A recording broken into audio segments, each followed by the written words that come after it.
The Bible's New Testament begins with the book of Matthew.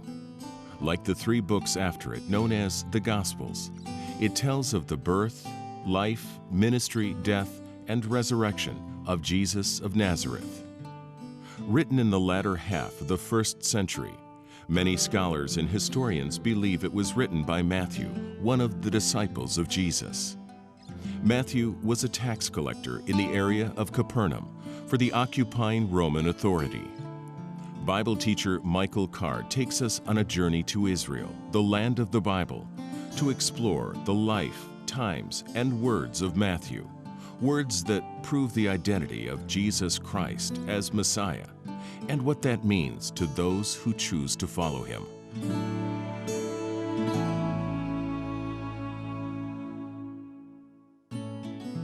As the 11th chapter of Matthew closes, Jesus had been reaching out, inviting his listeners to find Sabbath rest in him, to exchange the burdensome yoke of the Pharisees' old orthodoxy for the restful yoke of learning from him.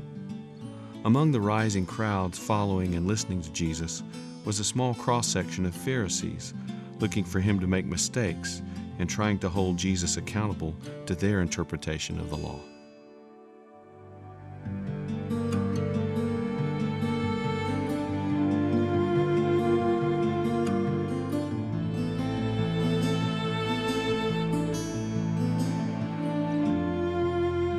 In Matthew 12, he returns to one of the themes he's interested in, and that's the fact that from the very beginning, Satan has tried to take Jesus' life. In chapter 12, we read of a plot. Only Matthew tells us of the slaughter of the innocents, that at one point they tried to kill Jesus by killing all the little boys in Bethlehem. There are several plots during the course of his ministry, and then right up until the cross, they try to poison Jesus with gall. Only Matthew tells us that. In response to this attempt to take his life, Matthew says that Jesus retreats into the wilderness. He's trying to get alone, but the crowds follow him. Matthew sees this all as a fulfillment of an Old Testament prophecy. That's how Matthew thinks. This time it's Isaiah 42, and the image is of a gentle servant. A gentle servant of God who accomplishes something through gentleness that all the wars in all of human history have not been able to accomplish. He can establish justice. Isaiah paints the picture of a gentle servant who doesn't argue. He doesn't even raise his voice. A bent reed that's not quite broken. He's so gentle he won't even break it. A smoldering wick, this fire's just about to go out. He's so gentle he won't even put out a smoldering wick. He is manifestly gentle, and yet through his gentleness, he's able to establish justice. And Isaiah saw this 600 years before Jesus was even born.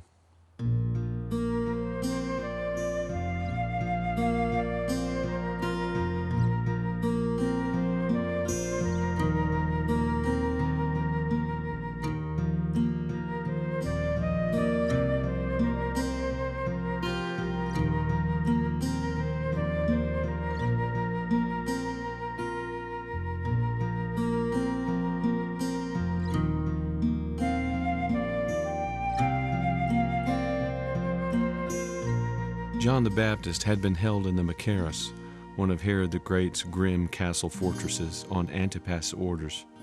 You can visit this site today in Jordan and get a feel for the isolation of this location. John had publicly denounced Herod Antipas' adulterous relationship with his brother Philip's wife, and for that Herodias influenced her husband to have John arrested.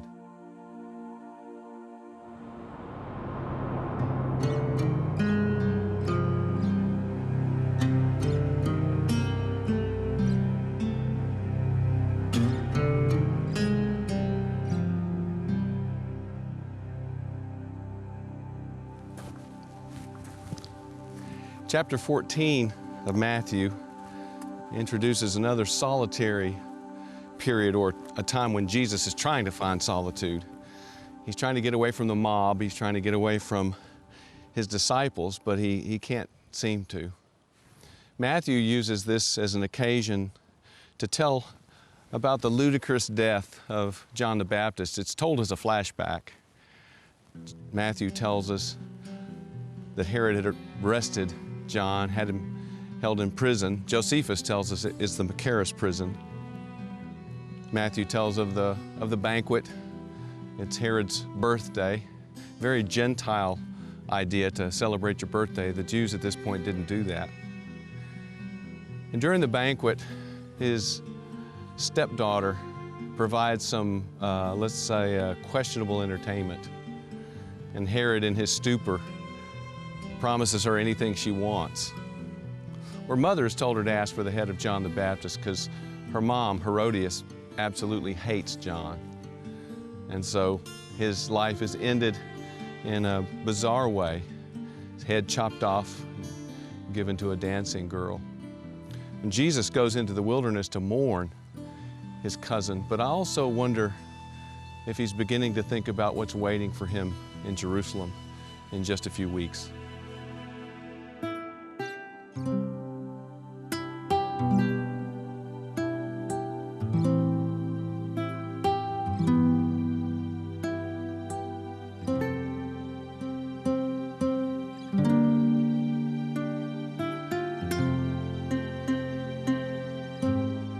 The feeding of the 5,000 took place on a hillside very close to where we are now. But after the feeding is over, Jesus seems to be urgent in dismissing the crowd. He puts the disciples in a boat and sends them across the lake. I think he's still trying to get some solitary time so that he can talk with the Father. He goes up on the hillside to pray. Later in the evening, he looks out on the lake, and you can see from the size of the lake, if there's a boat on this lake, you can see it from the shoreline. He sees that the disciples are rowing against a contrary wind. This is not a storm like chapter 8. It's just a wind that's blowing against them, and they're not making very much headway. So late in the night, early in the evening, they see a figure coming towards them, walking on the water, and they think it's a ghost. Matthew uses the word phantasm. I mean, what else walks on the water at this time of the evening? But above the wind and the noise of the waves, they hear a familiar voice. It says, "It's me. I am," he says. At this point, Peter calls out to Jesus, "If it's you, then bid me to come to you, walking on the water." Peter understands that the initiative must come from Jesus. It can't be his idea. And Jesus simply says, "Come." Peter gets out, gets his balance, I guess, and then walks to Jesus on the water. But at some point, he realizes that he's defying gravity, which must be a pretty scary thing, and he starts to sink. And immediately Jesus is there, takes him by the hand. The two of them get back in the boat, and then the real miracle happens. I'm not saying walking on the water isn't a great miracle. But what happens in the Gospel of Matthew is the identity of Jesus becomes clear. In the first storm, they said, "Who is this man?" Now, after Jesus walks on the water, for the very first time in all of their time together, Matthew tells us the disciples worship Jesus because they know who he is.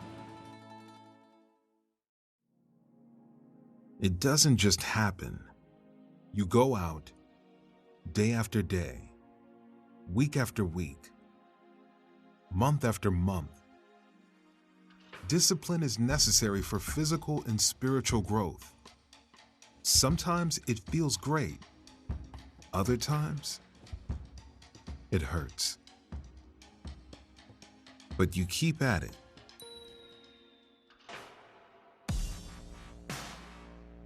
It takes time. And you make it a priority. It might not be easy, but it's worth it.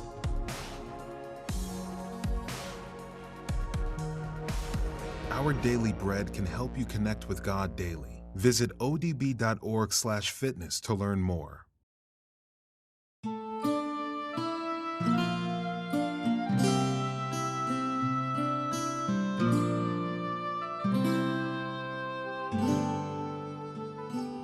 For the third time now in the Gospel of Matthew, Jesus is trying to get some solitude. He's trying to get away from the presence of the crowd. He goes all the way to Sidon, which is 50 or 60 miles away.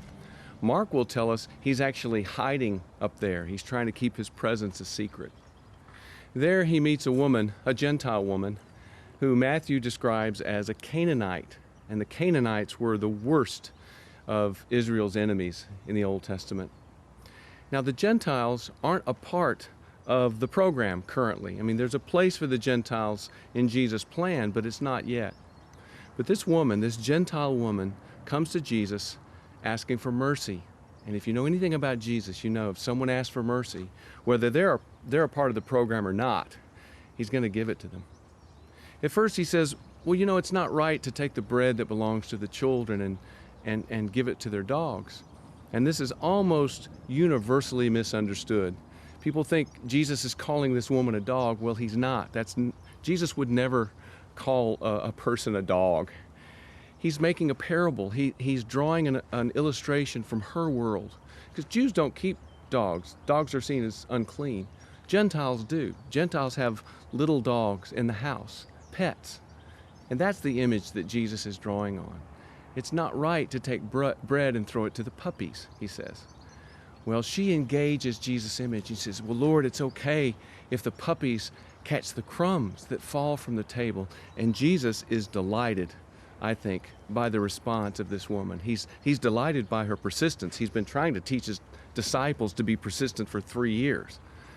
So her request is granted, and the girl is healed, but that happens off stage. The point of the story is not the healing of the little girl. The miracle of the story is the faith of this Gentile woman.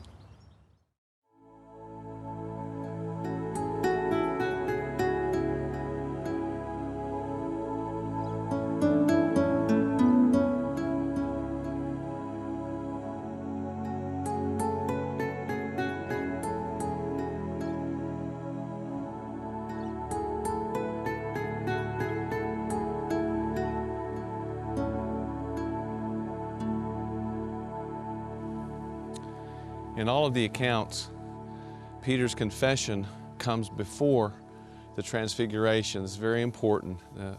The transfiguration is not proof. Jesus doesn't do proof. The end of the ministry is approaching, and Jesus is undeceiving his disciples. They don't understand what Messiah means. So Peter makes the confession, you're the Christ, you're the Messiah, and now Jesus begins to teach them what that means.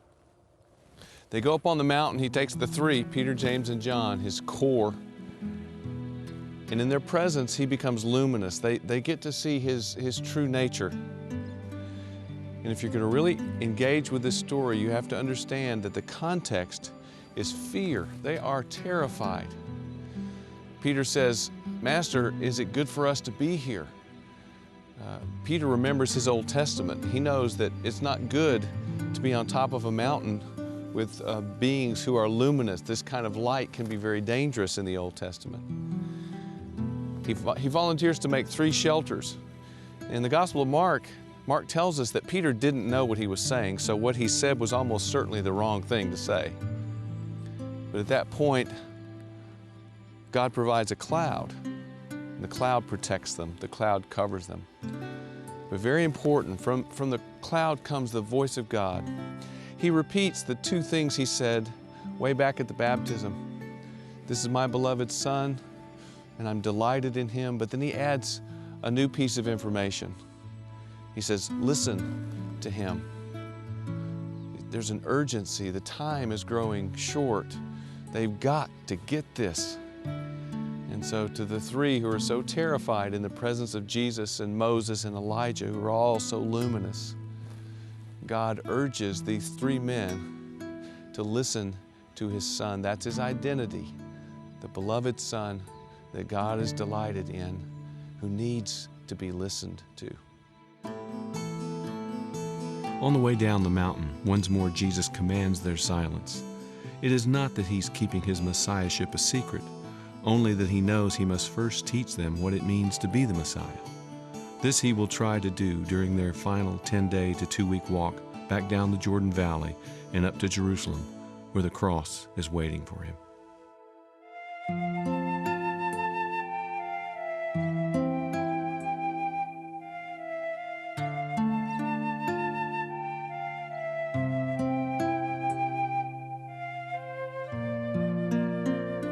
Chapter 18 in Matthew is the calm before the storm.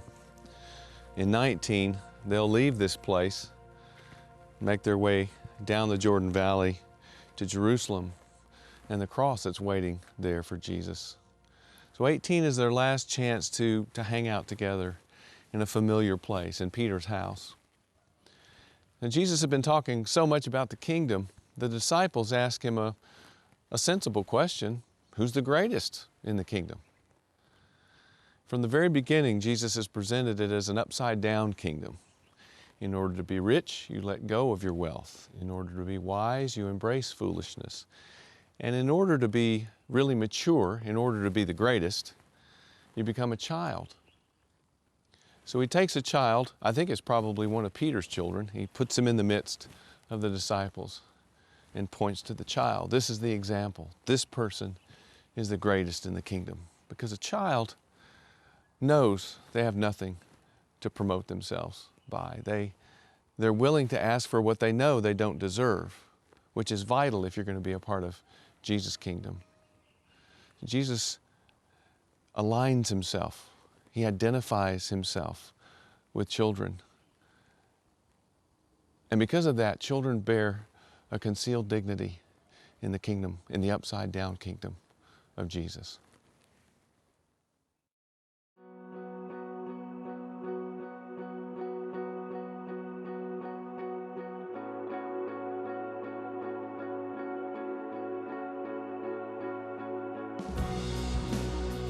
We all come from different walks of life.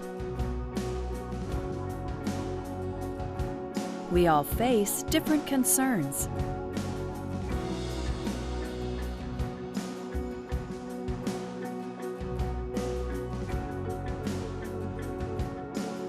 But there's a place we can all turn to find hope and encouragement for our lives.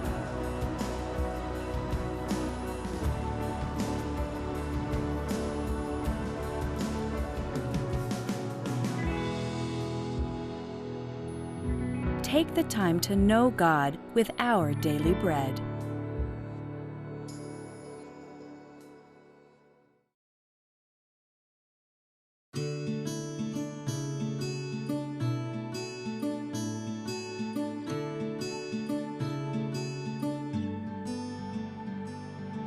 During their final time together here in Capernaum, they've been talking a lot about forgiveness.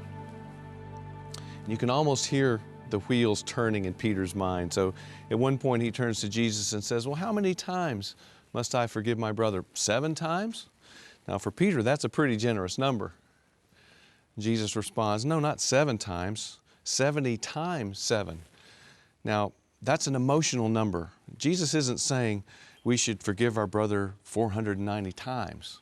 Numbers have an emotional value in Semitic thought. And so Jesus is saying, you forgive your brother more times than you could possibly imagine. And this is an important idea. And so Jesus will illustrate with a parable.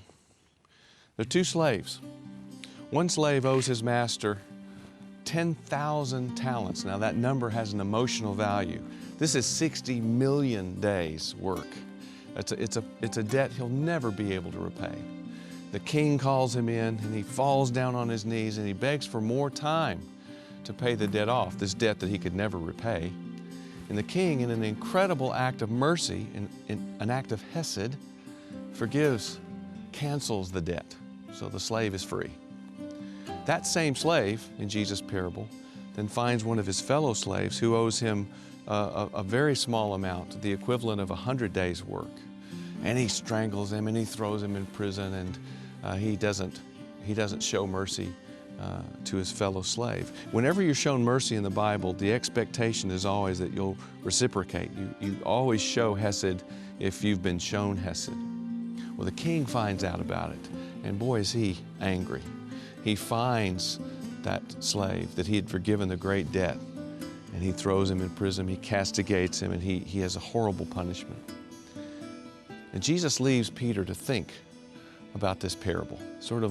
He leaves it open-ended, so Peter will have to engage with his imagination. Because without realizing it, Peter, by volunteering this small amount of 7 times forgiveness, In a way, Peter was being like the unforgiving slave in Jesus' parable. In chapter 19, Jesus begins to move in the direction of Jerusalem. The formal journey begins in chapter 20, verse 17. If we remain sensitive to the flow of the ministry, from this point on, Jesus is on his way to the cross. As he leaves Galilee, I wonder if he pondered that when he returned, he would be resurrected from the dead, and his work would finally be done.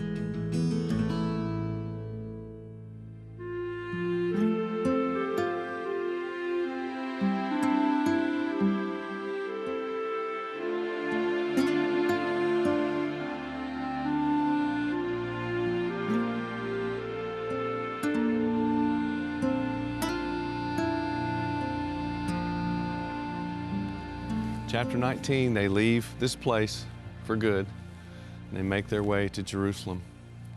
Along the way, the Pharisees ask Jesus some trick questions. A trick question is an insincere question. They don't really want an answer. They want an excuse or reason to blame or to charge Jesus for being unorthodox or giving the wrong answer. One of the most hotly debated topics is divorce.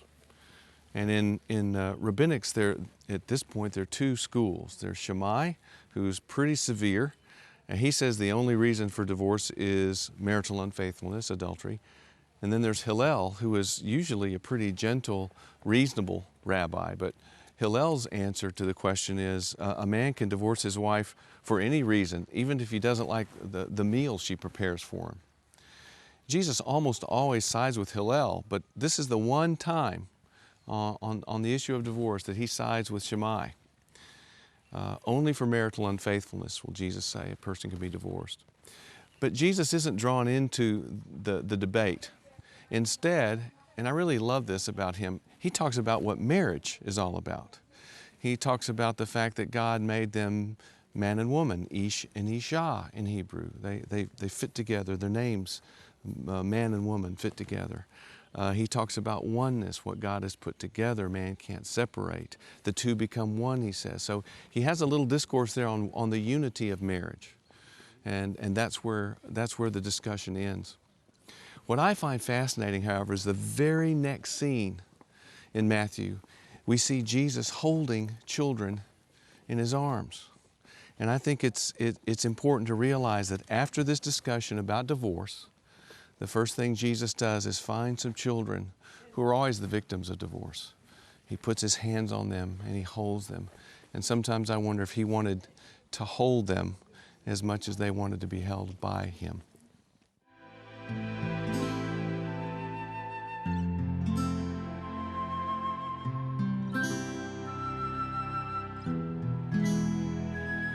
The final stop on the road to Jerusalem, before Jerusalem, is Jericho, the oldest city in the world. It's a 15-mile walk straight up the hill to Jerusalem from there. Now, Luke tells us that when Jesus enters Jericho, he meets Zacchaeus, the little con man who's up in the tree. But Mark tells us on the way out, he meets one blind man. Mark knows his name. His name is Bartimaeus. And Mark, he makes a lot of the story of Bartimaeus. It's very important. Matthew doesn't make as much of the story of the blind man in Jericho. In fact, Matthew doubles his witnesses. He always does that. Matthew tells us there are two blind men as Jesus is leaving the city. They cry out, he's the son of David, and they ask for mercy. They're brought to Jesus, and he asks them a very politically incorrect question. He says, "What do you want me to do for you?" Sort of puzzling. But Jesus wants them to articulate their need. And so they respond, "We want to see." Jesus merely touches them, and their physical eyes are open. But I believe their spiritual eyes are also open. You know why? They immediately turn and follow Jesus all the way to Jerusalem.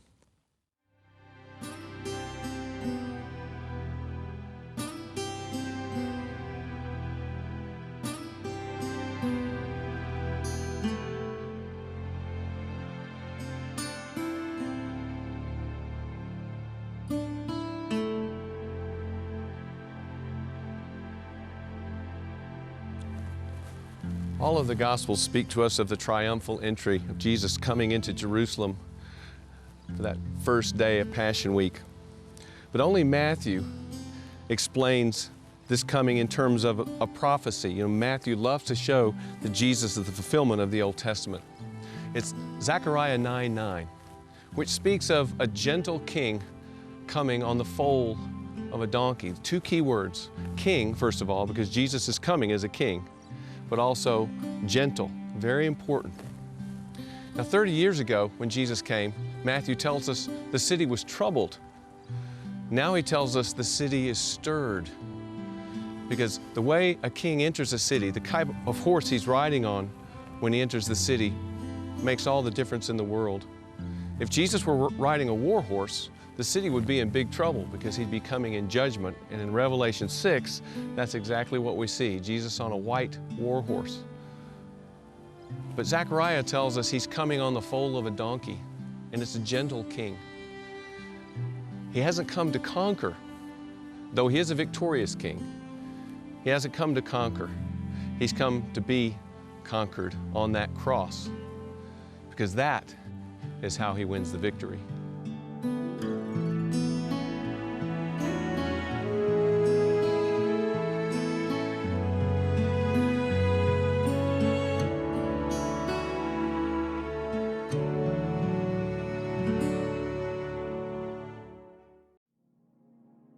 It doesn't just happen. You go out day after day, week after week, month after month. Discipline is necessary for physical and spiritual growth. Sometimes it feels great. Other times, it hurts. But you keep at it.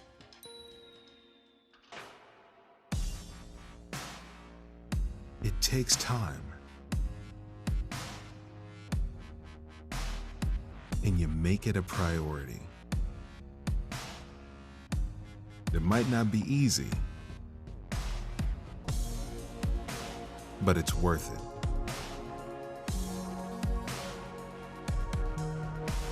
Our Daily Bread can help you connect with God daily. Visit odb.org/fitness to learn more.